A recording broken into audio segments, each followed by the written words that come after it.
Please join me in welcoming the 2019 Sackler Prize winner, Professor Chad Mirkin, to the stage.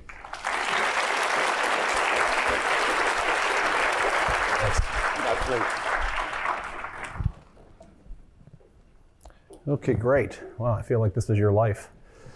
I have to say my greatest accomplishment was attracting Fraser to Northwestern. I think you guys are all getting a feel for what the IIN is all about. Many of you have been coming here on a regular basis, but I think my colleague, Joe Hupp, he has a term that he likes to describe Northwestern in general, and that is that we hunt in packs. And one of the best packs has been the IIN, but it's really kind of a part of the genotype of Northwestern, and it's led to a lot of the great things that you've seen over the years here. And in my own case, my pack has been very, very strong, and it involves, first and foremost, incredibly talented students and postdocs, and so everything you're going to hear about today was made possible because of their hard work and their creativity and their tenacity. Many of them are in the audience. Several of them were featured in the video, but also a lot of colleagues here at Northwestern, tremendous scientists in their own right and people that have really augmented our skills and given us the capability to go after really big problems. And many of the talks today have really set up what I want to share with you today. I've tried to create more of a generalist type of presentation in the area of nanomedicine, just to give you a feel for what I think is important, what I think is exciting in terms of coming down the pike, and in this particular case, how we're going to use nanotechnology, I hope, to completely change the way pharmaceuticals are developed and ultimately how disease is treated. And much of the groundwork's been laid by some of the previous speakers. When you think about nanoscience and nanotechnology, a good question is why nano? Why should it impact medicine? And I think you've already heard in roundabout terms in certain cases and direct terms in other cases. To me, nanotechnology is so exciting because it's the fastest route to new materials. And new materials drive innovation, drive the development of new technologies. What do I mean by that? Well, if you take any material and shrink it down to the nanoscale, it will have new properties that are very different from the bulk properties that you typically are associated with. Julia, I think, gave a beautiful example of that. Restructuring materials on the nanoscale completely changes their properties. If you take molecular components, the chemist in me would like to say nanotechnology is all about chemistry, but in many respects, nanotechnology really focuses on one scale up, one step up the length scale, and really the biological length scale. So if you take molecular components, small molecule components, maybe not the types that Harry talked about, but small molecular systems, and reassemble them into larger architectures, those components can work together to give you structures that have new properties. And that's exciting. So the science component of that is figuring out how you design different architectures that have unusual properties. The technology part is then asking, once I recognize those new properties, how do I develop powerful new technologies that drive different fields? And that's why it's so exciting. It's going to impact every field of technology that we're interested in. In this case, medicine, it has the ability to create, as we've already heard, high sensitivity and selectivity molecular diagnostic tools that change the way we think about screening for disease. In vivo imaging materials, where you can have better contrast and theranostic capabilities, the capability to image and see where disease is, and also to deliver a therapy. That would be quite powerful. Tools for genetically manipulating cells and making intracellular measurements. That's going to turn out to be quite important. We heard a little bit of that in Professor Mooney's talk. And also new drugs and much better approaches to the delivery of those drugs. And we heard a lot about that today. And I'm going to really focus on that in a very significant way in this presentation. So we do a lot of this at Northwestern, me and many of my colleagues. We develop many different technologies. You've heard about some of them, and many of them have been translated into medical devices and other types of systems that are now being used around the world. What I thought I would do today is focus on one particular construct. Let's see if I can find the laser pointer here. No, maybe not. and that is the spherical nucleic acid. That's the structure in the middle there. It's the structure you saw in the video. It's an architecture we've been working on now for a couple of decades. And it's really a special one. And it's going to enable a lot of new things, ranging from diagnostic tools, but also to the development of powerful new types of therapies. Now, to understand where I'm coming from, and really where we're going, I want to give you my view of the world in terms of pharmaceutical development, because it's going to impact everybody in this room. If you think about the way we developed drugs for the last 5 decades, the first 40 years were really about pure chemistry, small molecule type chemistry. If you looked at just 15 years ago, 12 years ago, 13 years ago, the top 10 drug list, meaning based upon sales, they were all small molecules. So this has served us remarkably well and will continue to serve us. I don't mean to say that chemists are going to be put out of business. A lot of good drugs are going to come online based upon pure chemistry and focusing on small molecule systems. But over the last decade and a half, there's been an incredible transition. And we heard a little bit about it today. We've moved from small molecules to things called biologics. When you heard Professor Mooney talk about checkpoint inhibitors, those are biologics. Antibody-based drugs, peptide-based drugs, bigger macromolecules. Why? These structures are more complex.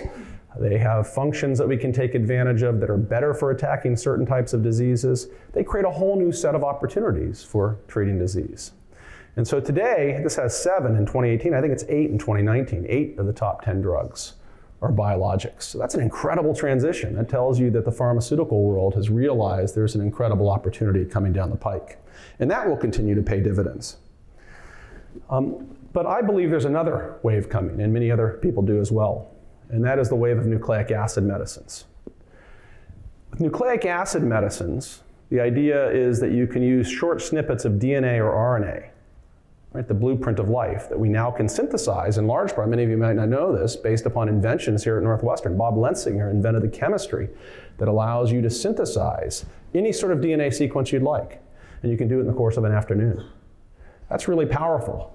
The notion that those can become drugs is also powerful, because now you can think about attacking disease at its genetic roots, really at the spigot.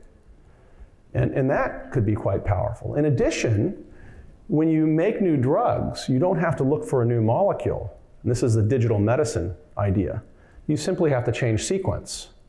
That looks attractive from a synthetic standpoint, from a production standpoint. You can more rapidly, in principle, develop drugs. So that would be quite exciting. Now, this idea of developing nucleic acid medicines is not new. It's been around for about 3 decades.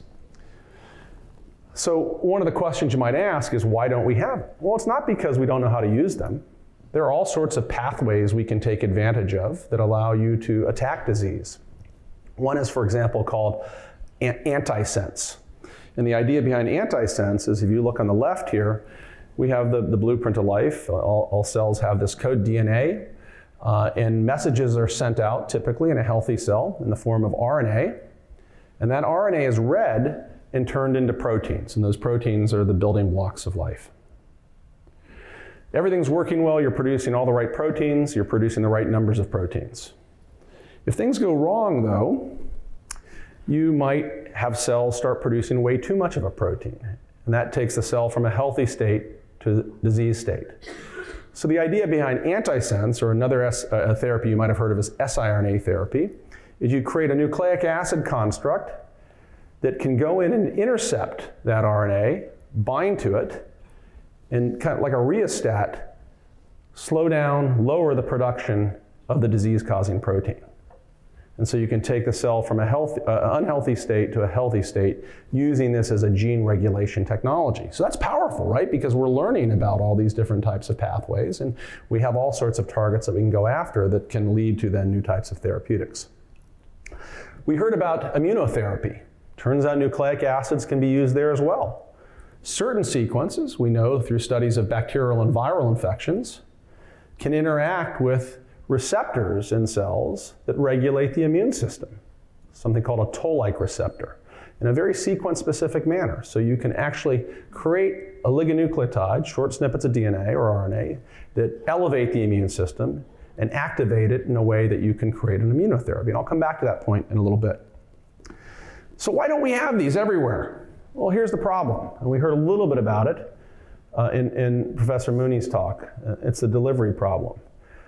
To me, for this to actually become reality, we have to be able to make nucleic acids and make them at large scale. That's not the limiting factor anymore. You can make large scale amounts of nucleic acids, and that's in large part we owe that to guys like Bob Letzinger. We need to understand biological pathways. With the Human Genome Project and all the work that's been done in sequencing, we now know many of those pathways. There are a lot of shots on goal, so to speak. But it turns out those don't really matter very much unless you can solve the delivery problem. That is, get these nucleic acids not only to the tissues that matter, but into the specific cells that matter. 2 of the 3 here aren't good enough. You need all 3. So that's really the challenge ahead of us. Now, I like this especially for a general audience, but it also applies to a scientific audience as well. There is something called the hype curve that's applied to technology development. I think it's called the Gardner curve. To me, it's a great way of describing business. It's a great way of describing any sort of scientific discovery. It might even be a great way of describing nanotechnology. In the sense that in science, when you have something new, people get really excited about the potential, as they should. That's an important part of the whole process. And they think, oh, what if we could probably do this, we could do that. And you rise up and people get overly enthusiastic. But you eventually get to what we call the peak of inflated expectations. Then people start throwing darts, as they should as well. Critical scientists look at this and say, hey, it's not as rosy as you say it is. There are all these problems. And then pretty soon people turn south on it. And we fall into what's called the trough of disillusionment. But here's the really neat thing. The system works. Because if it's important enough, a certain group of scientists will roll up their sleeves, figure out why it doesn't work so well, and figure out then what can work and take it back to a plateau of productivity. And that really can be used to describe almost every wave of science that we've seen. In fact, if I could put my little, can I get it on here or not? It doesn't work on the screen. For CRISPR, for those of you in the audience that know about gene editing, we're right there at about the peak of inflated expectations, about to head into the trough of disillusionment. That's not an insult to CRISPR. CRISPR, but it's going to go through this, I guarantee it. Why do I say that? Because that happened with nucleic acid medicines. I told you they've been around for a long time. That happened with immunotherapy. 30 years ago, people were talking about immunotherapy. Innovations came along, though, that made it a reality. In the early days, people turned on it. They said, this is never going to work. And now they're literally curing people, not as many as they'd like, but curing people with immunotherapies that they had turned south on, or variations of them.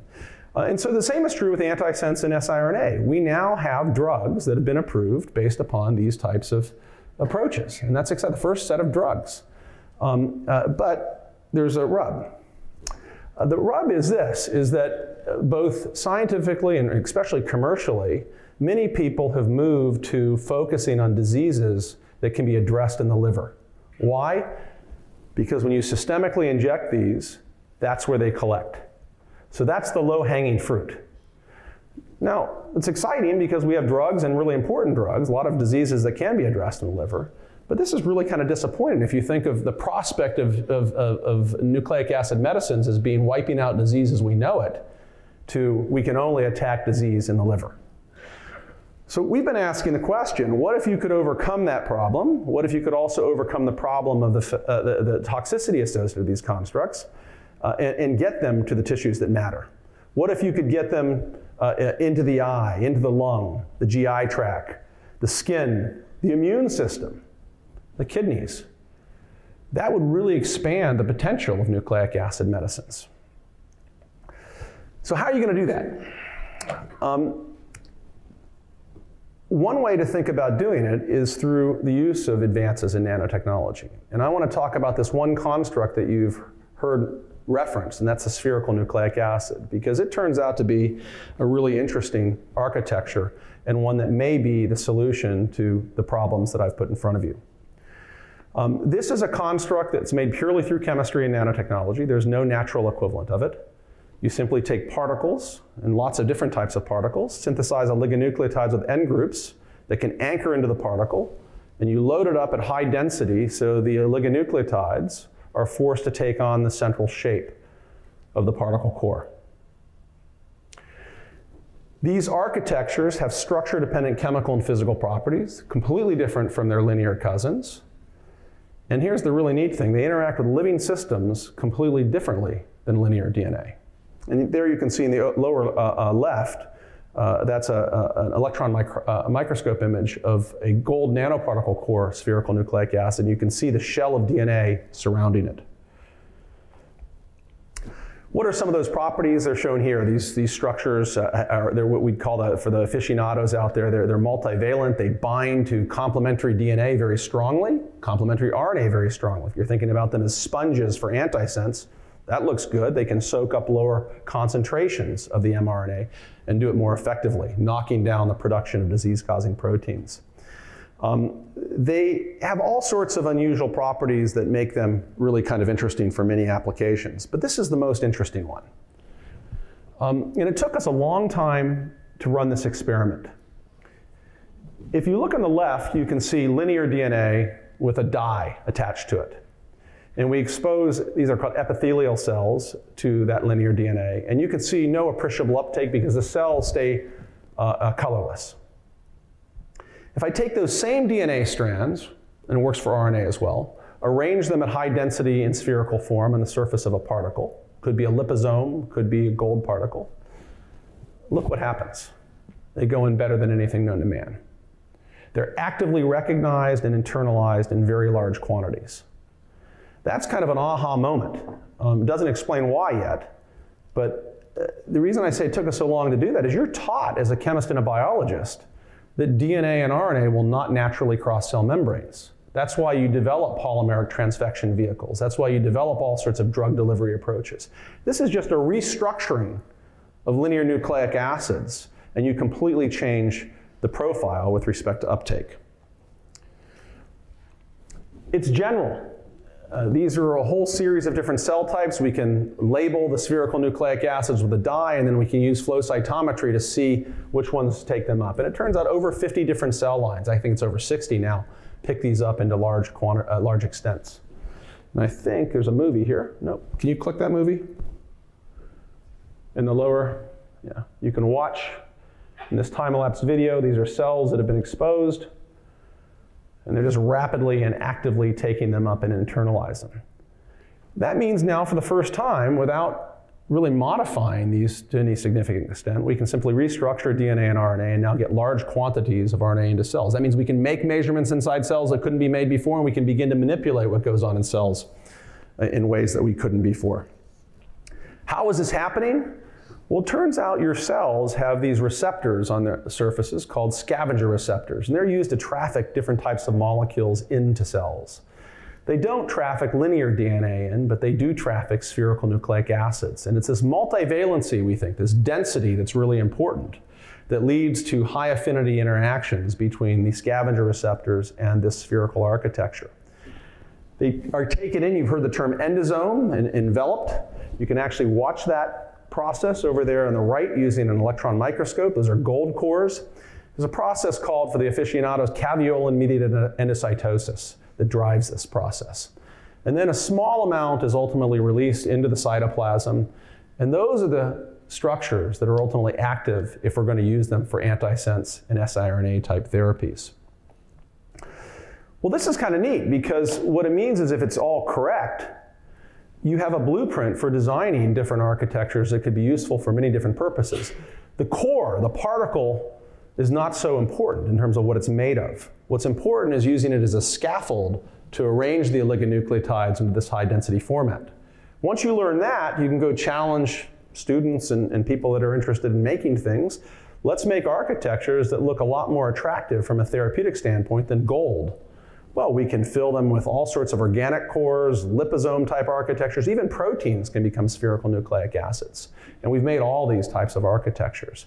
What that means is we can move more towards biocompatible materials and materials that look more suitable from a drug development standpoint. So you go back to this curve. This is an interesting thing. We have a different problem than most people have. These structures go into all sorts of things. So systemic delivery is not the ideal way of using them. but local delivery is. Why do I say that?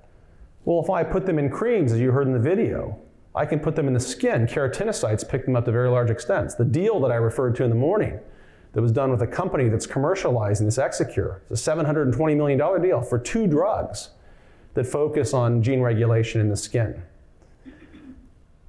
This is the one systemic, the brain. It turns out if you do systemically inject them, they go everywhere, and including crossing the blood-brain barrier, which means you can begin to tackle disease in the brain. And we have a trial for GBM, a lethal form of brain cancer, that just finished that looks quite promising. Immunotherapy, that's a local delivery type of problem. When you get a vaccine, you get a local delivery of the components, and you stimulate the immune system locally, and then via the immune system, you end up getting a system-wide response. And even the kidney, if we do think about it from a systemic standpoint, if you could design constructs that go not just to the liver, but to the kidney and slowly release entities that can be taken up into kidney cells, you could think about attacking disease there in unique ways. So we've done a lot of this. And so these structures are the basis, for example, for new types of therapies for the skin. In humans now, we can go after, for example, with Amy Powler, we've gone after markers for psoriasis, TNF-alpha, for example, inflammatory markers. And the idea there is in psoriatic skin, they're elevated. Put these in creams as opposed to taking a drug like Humira that has all sorts of side effects when systemically administered. Knock down the production of those and reverse the effects of psoriasis. We had very good data in animals, and in humans we've shown that we can get very good transport of these constructs like we see in animals. It's important not to assume that, but you actually can. We know that from the clinical trials. And we can actually hit markers. We just did again for the aficionados, IL-17 is another marker that we've gone after, and we've seen both the hitting of that target and the tamping down of that target leading to then reduction in the inflammatory symptoms of psoriasis, which is exciting. I talked about the brain. This was an amazing one. Again, we were thinking, well, we'll do a local injection. We'll have to use surgery or intrathecal injection into the spinal cord and deliver a bolus and take advantage of the fact that those cells will pick these up and then target disease based upon markers that are elevated in brain cancer cells but not in other cells. So you get your specificity based upon the sequences that you use and the knockdown approach that you use. But then we tried again a Friday afternoon type of experiment and asked, what happens when you systemically administer these? Well, it turns out they cross the blood-brain barrier. We think that's also scavenger receptor mediated. They localize in the brain, they localize in tumor. Now for healthy people, that might not be a good thing, but for people that have GBM, that's a great thing because that's a very difficult thing to do. And that meant we could then go after markers, in this case BCL2L12. It's a protein that's elevated in glioblastoma cells that makes those cells immortal. Allows them to effectively take over. When you knock it down, it causes them to die, and it also causes them to be sensitized to treatment with chemotherapeutics. So that's a neat strategy that's been implemented both in small animals and also most recently in humans. The kidneys, I mentioned this. This is kind of interesting. If you make these constructs out of liposomal cores, they're the lipid vesicles that have oligonucleotides with cholesterol or tocopherol groups inserted into the liposome. They're loosely held together so they can get into cells, but then they slowly fall apart. They can move throughout the circulatory system, but then slowly fall apart. One of the things we found is that these, when systemically administered, will not just be passed out through the urine, but will get trapped in the kidney and can be used then to deliver large amounts of nucleic acids to kidney cells. And that may be a really exciting opportunity to treat many forms of kidney disease. Okay, the last thing I want to talk about, and I'm as excited as David is about this, is the whole immunotherapy aspect of this. You know, I talked about the idea that we could use different sequences to engage the immune system in selective manners. David put up a version of this. To me, from the chemist perspective, the development of an immunotherapy, or let's call it a cancer vaccine in this case, is based upon the delivery of 2 components that you heard a little bit about already. The first is an adjuvant. That's something designed to elevate your immune system, to activate it. The second is an antigen. That's a peptide or protein signature designed to train your immune system to selectively eradicate certain types of foreign entities, and in this case, cancer cells or aberrant entities. And so when these types of constructs are delivered, there are things called dendritic cells that pick them up, and if everything works well, you generate signals that train those T cells David was referring to. T cells then dock onto those signals, and that activates those T cells, makes them proliferate, but also trains them to not go out and kill every type of cell, but to only find cells with that antigen signature. So you use antigens associated with cancer cells. So that's a pretty simple enough concept. Of course, works for lots of different types of diseases. We use vaccines for many different purposes. Why would we use spherical nucleic acids? Well, we know these constructs really enter cells well, including macrophages, the types of cells that we need to activate. We know they go into those endosomes. Remember we talked about pathway? This is why the science is important. You don't want to just do it phenomenologically. We know the bulk of the drug is in endosomes, 100% of the drug at some time or the other. When we use siRNA and antisense for gene regulation, we're using a very small amount of the drug that gets into the cytoplasm. Here, these toll-like receptors that we're going to activate with respect to the immune system reside in the endosomes. So you're in the right place. They're polyvalent structures, so they'll bind more tightly. Means they should be more potent drugs, have higher affinity. We know, I've talked to these about being in clinical trials, they can be produced at scale, and they can be produced in what's called GMP-compliant conditions so that we can use them in humans. And I haven't shown you this yet, but we can put in or on them the antigen so that we can basically put both structures together and deliver them as one entity. And I'll talk about why that's important in a second. So you're going to hear a lot more about this term. I'm convinced of it in the upcoming years, because we use it heavily here, and we think it's a really guiding premise behind everything we do, and actually, frankly, what a lot of people are doing in the community. And that is rational vaccinology. When you get a vaccine today, you are treated by what we like to refer to as the blender approach. They take the antigen and the adjuvant, mix them together, and inject. And look, lots of great vaccines have been developed that way, so that's not a ding. But the chemist in me says that we have to be able to do better. If you think about small molecule development, we go through a lot of refinements of drugs to get the most potent drug. Why don't we focus on structure in terms of vaccine development? Will structure make a difference? Those are great scientific questions. And so I'm going to answer that for you in the context of a series of different types of vaccines. So I've only shown you so far a spherical nucleic acid with DNA or RNA on it. We can use that as an adjuvant, as I said. If we design sequences that engage toll-like receptors, we can go in and we can measure, and this is actually a measure of activation of what's called TLR9. CpG is the sequence that is known to engage TLR9. So a spherical nucleic acid works quite well. For the non-aficionados, you want to look for the signal going up, and you want to be as far to the left as possible on the x-axis, because that's potency.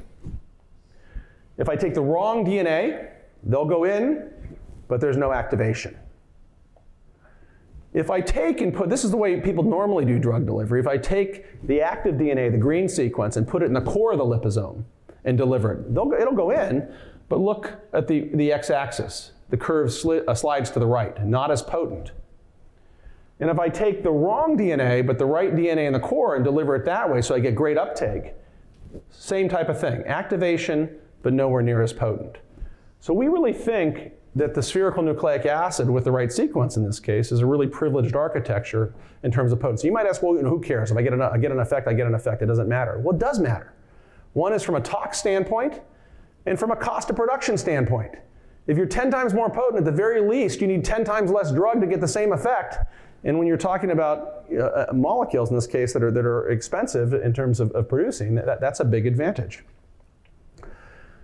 Okay, so here's the rational vaccinology concept. Now I can take peptides, those are going to be the signatures for different types of cancers, and I can tie them to the particles, or I can insert them into the particles, and I can keep them basically compositionally identical but structurally different, and ask the question, does that make a difference in terms of how these vaccines work? And so here you're going to see the encapsulated antigen. That's where we put the peptide signature in the core. The anchored antigen, that's where we intersperse it between the adjuvant. And the hybridized structure is where on the peptide we put a tail of DNA that can bind to the adjuvant. And so all of those have the same amount of adjuvant DNA, same amount of peptide. How do they function? Well, it's kind of interesting. So here's just an example. I'll get right to it. This HPV model. Here's the inoculation protocol on the upper left. If I don't treat mice in this case that have the HPV tumors, you see the tumor grows out of control. The curves, the survival curves on the right, the animals die. Blender approach. Take these two components, inject them, very little, if any, effect. Encapsulated. Put the peptide in the core now, and again, identical amounts in this case, and now we're starting to see a little bit of an effect, but nothing to write home to mom about. Anchored, that's looking really good. You see the tumor regression going down, and we're also seeing significant increases in survival. And then you go to this hybridized system, and it's remarkable. So you get complete remission of the bulk of the animals. One dies, I think, from handling. But that sounds callous, but that happens sometimes. This is a remarkable result because it says that structure in vaccine development makes a huge difference. If I try to re-challenge, try to regrow cancer in these animals, they reject it. So they retain immunity. If I take normal animals and try to initiate tumor growth, it takes off again. And you can kind of see in the upper left here what's happening. The tumor's growing, you're inoculating, you're adding the booster shots, and you keep pounding that tumor down and activating the immune system to effectively eradicate those cells. And here you can kind of see it blown up. Okay, so why is this? I don't want to go into the details of it for this audience, but it turns out that we think this has a lot to do with the timing of those signals. Remember I said it's all about generating those signals. When we put the peptide on the surface of the cell, when we activate the cell so that it can train the T cells. Depending upon the different structures you have, the time course of when those signals are generated changes substantially. And so if that's right, that could be really quite powerful because we could now begin to use this architecture for the first time to systematically offset them, to put them in sync and go across, and begin to not only for spherical nucleic acids figure out what the right structural presentation is, but perhaps for vaccines in general. And so that will be very exciting if that comes to pass. But I just want to show you this is you don't cure animals in all cases. But in every case that we've looked at, the hybridized structure, these are prostate cancer models, different types of tumor models in animals. You look at the red, that's the hybridized structure. In every single case, it outperforms the others. It's always the hybridized followed by the anchored, followed by the encapsulated structure.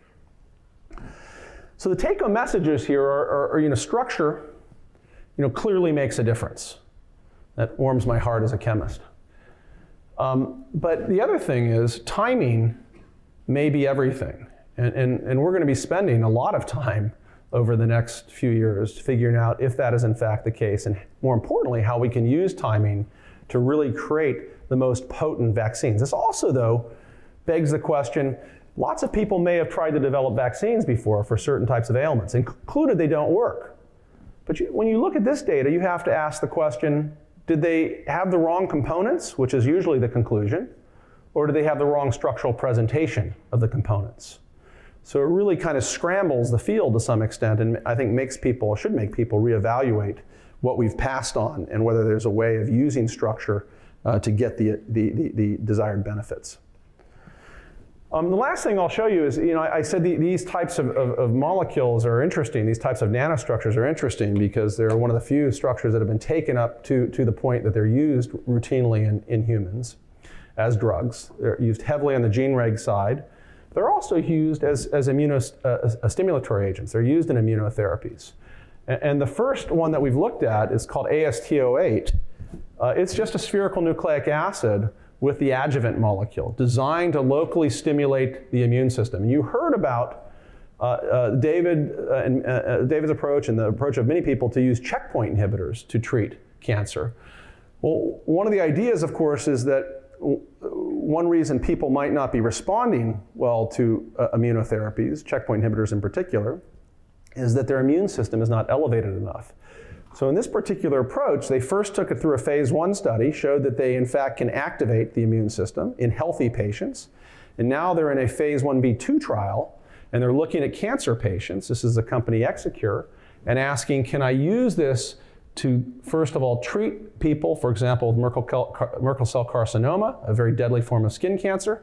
Does the monotherapy alone and the activation of their immune system eradicate those tumors? Second is, can I combine this with many forms of cancer and checkpoint inhibitors to increase the number of responders in a given immunotherapy trial? So this can become kind of a universal type of combination therapy that can be used across many cancer types. And that story is going to be told, not in years, but literally in the next couple of months. I think that's very, very exciting. Okay, let me just finish by saying, great honor to be here. But I am just the mouthpiece. I talked about hunting in packs. This is my big pack back at Northwestern in the labs. You saw some of them in the video. We have just an unbelievable magnet for talent in the IIN. Get people from all over the world. I think we've had over 15 different countries represented in this group of people. Chemists, biologists, material scientists, physicists, engineers, and medical doctors. And I've been incredibly fortunate to know every one of them, and many of them have contributed along the way to many of the things that I've talked about today. In addition, a couple of key people below. Bin Zhang is our resident immunotherapy expert, along with Andrew Lee. Bin's at the medical school, Andrew is in chemical engineering, professors there. And then Jason Wertheim is also in the medical school, and he's the kidney expert. And so our mentality here is we have constructs that we know are actually quite important in terms of the way they behave at the cellular level. Let's engage a lot of the people on the medical side to see how we can look at translating these into the development of real therapies, and it's been a great run so far. And then we were very lucky to have an NCI-funded Cancer Center for Nanotechnology Excellence that has funded much of the work that you've heard about. I think we have come to an end, and I'd be happy to entertain questions if there are any. Thanks.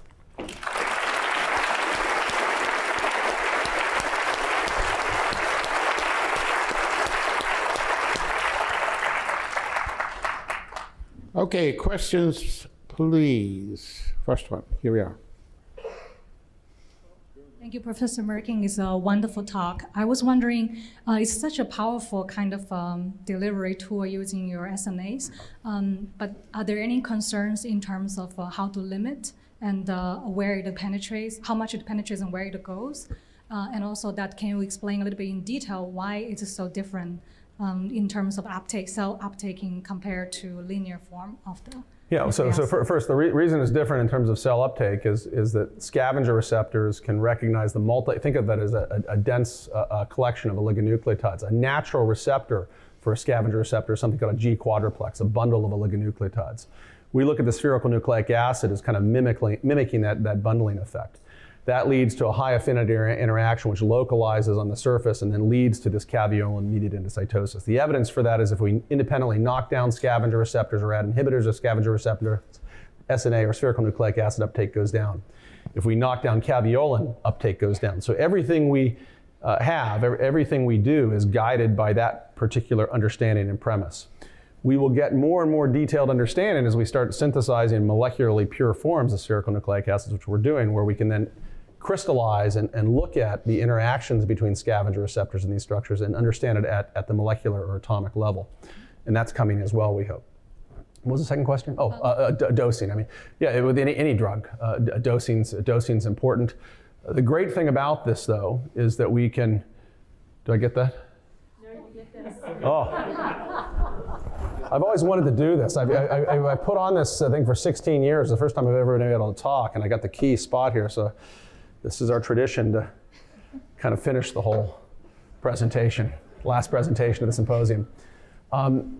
The dosing in this case, it's very attractive, right? Because you can limit it because everything is kind of locally applied, even in the immunotherapy, right? You're controlling the bolus that goes in. You're also controlling, think about the immunotherapy, the constructs have both the antigen and adjuvant. So when a cell takes them up, it's taking both of them up at the same time. You can control the stoichiometry because you can preset the ratios of those in a particle. When you use the blender approach, you inject and you have no control over what cells get what. And so we think this is going to be a really attractive and systematic way of controlling the effects of these therapies and to maximizing their impact at the most minimal dose, all of which are good things. Thank you. Yeah.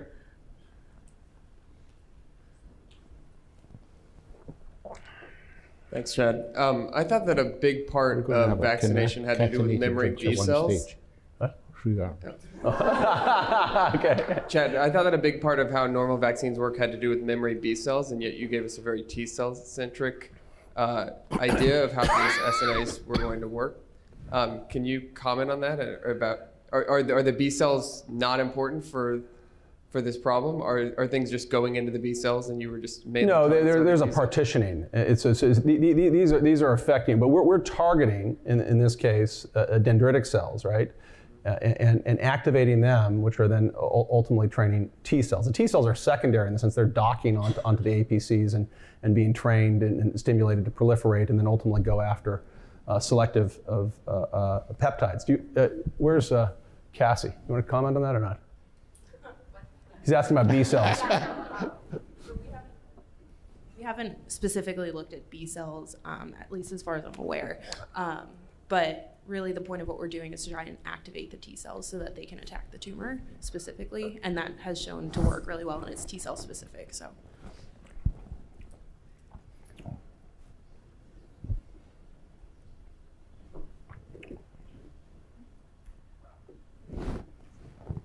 First of all, thank you for making this talk accessible to somebody who's not a scientist. And since I'm not a scientist, there's a 99% chance that this is a stupid question. But would it be possible to take this? There are no stupid questions, we like to say at the university, but we may reevaluate after this. That's very true.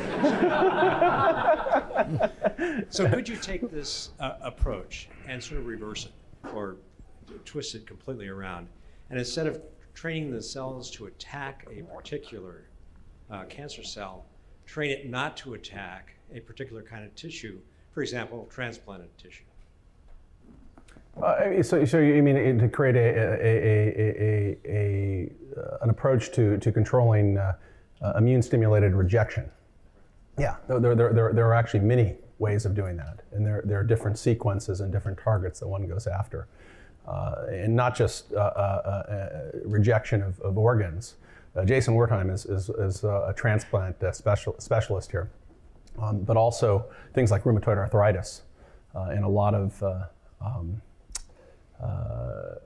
diseases like that, lupus.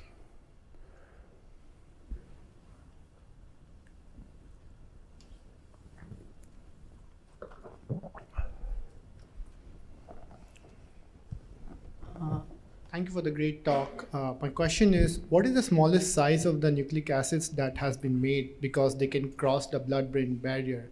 And if the unused nucleic acid inside the brain, can they be cleared out through the lymphatic system of the brain? Like, because if it stays in the brain, it might cause... Yeah, so typically we'll use between 20 mers and 80 mers, meaning 20 bases and 80 bases long. We actually have a problem putting, we have a hard time putting really large structures on the particles and using this as a way of effectively doing gene therapy. This is gene regulation therapy. In terms of clearance, I'm not so sure in the brain studies that we have a good mass balance. In some of the earlier studies we do, and we can track when we use the gold core, one is where these go, but two, the rate at which they're expelled, through the liver, through urine, and excreted, because you don't have much a gold background in you. Most animals don't, and you can use ICP mass spec to quantify that. After a couple of months, there's no remaining trace of the gold. Is there a long-term accumulation effect? We don't know. In the case of skin, when you treat, after 10 days, there's no trace. You basically slough it off. Now, if you keep applying, you'll eventually get a small amount to go into the bloodstream. But that's after chronic use of these types of constructs. So my question is, if it is so permeable to cell and it can go beyond the blood-brain barrier, then how do you it will go to other vital organs like heart, liver? No, that's what I said. So the reason, strategically, the reason we're going after local delivery is we're taking advantage of the strength of our understanding of this construct, and that is that cells that encounter it, almost all cell types, pick these up to some extent. So in creams, you're confining to the region. Immunotherapy, you're giving a subcutaneous injection and getting a local stimulation system-wide response. Nebulization in the lung, you're coating the lungs with these types of constructs, and so on and so forth. Systemically, the one example that we've looked at in detail is the GBM example. And the reason we did that is somebody who has GBM, unfortunately, has a lifespan typically no longer than 15 months. So they're not worried about long-term toxicity. There hasn't been anything significant done in that particular area for quite some time in terms of extending life. So if we could come up with a construct that would extend life by even a couple of years, that would be a big advance for that field. The long-term tox issues, I think most of those patients are willing to live with it at present because there really aren't any other alternatives. We don't know if they're long-term tox issues. There could be, and they do go everywhere. If you track the gold content, you get in the brain, but it's a small percentage. You're talking about a couple percent in the brain. Goes to the liver, goes to the spleen, goes to the kidney, goes to the heart, goes to the lung. So these drugs go everywhere, and they have very short circulating half-lives because the cells that they encounter are soaking them up and internalizing them. So very different biodistribution profiles than many other types of drugs, certainly than conventional oligonucleotides. But we kind of look at that as a strength. So we chose GBM because the goal there is to extend life to a significant amount and then deal with the issues that you're bringing up. If you're treating something like psoriasis, I think you have to have a different bar and a different approach, which is why we use the local delivery in that case. Even if you deliver locally, isn't it also going to the brain? I mean, even. So the vast majority of it, as I said, it's in the skin, and then the skin's sloughed off, right? So the local approach, while you will have some systemic tox and exposure, so much more minimal than if you IV inject, which is the way the trial for GBM was run. So eight patients have taken the drug for GBM, and there were no adverse side effects. And these are IV bags that deliver a fairly strong bolus of spherical nucleic acid made of RNA designed to knock down BCL2L12. And that study was very important because what it does is that we were able to take from that study the tumors of those patients, because they all have to have their tumors resected, and then we can measure the gold content in the tumors. And so that was the first evidence that what we saw in small animals translated to humans, that this drug will cross the BBB and enter the brain, and in this case, the tumors of GBM patients. Now, GBM patients have compromised blood-brain barriers, so you might be getting more, but again, that's not so relevant for what we're trying to do. But thank you very much. All right, so I'm going to challenge Chad to a catenated type of drink. How's this work? Put it in your left hand. This is a Nobel thing, I think. Right. Okay.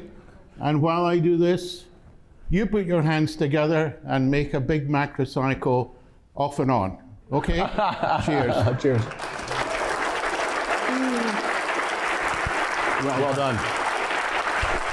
Yeah.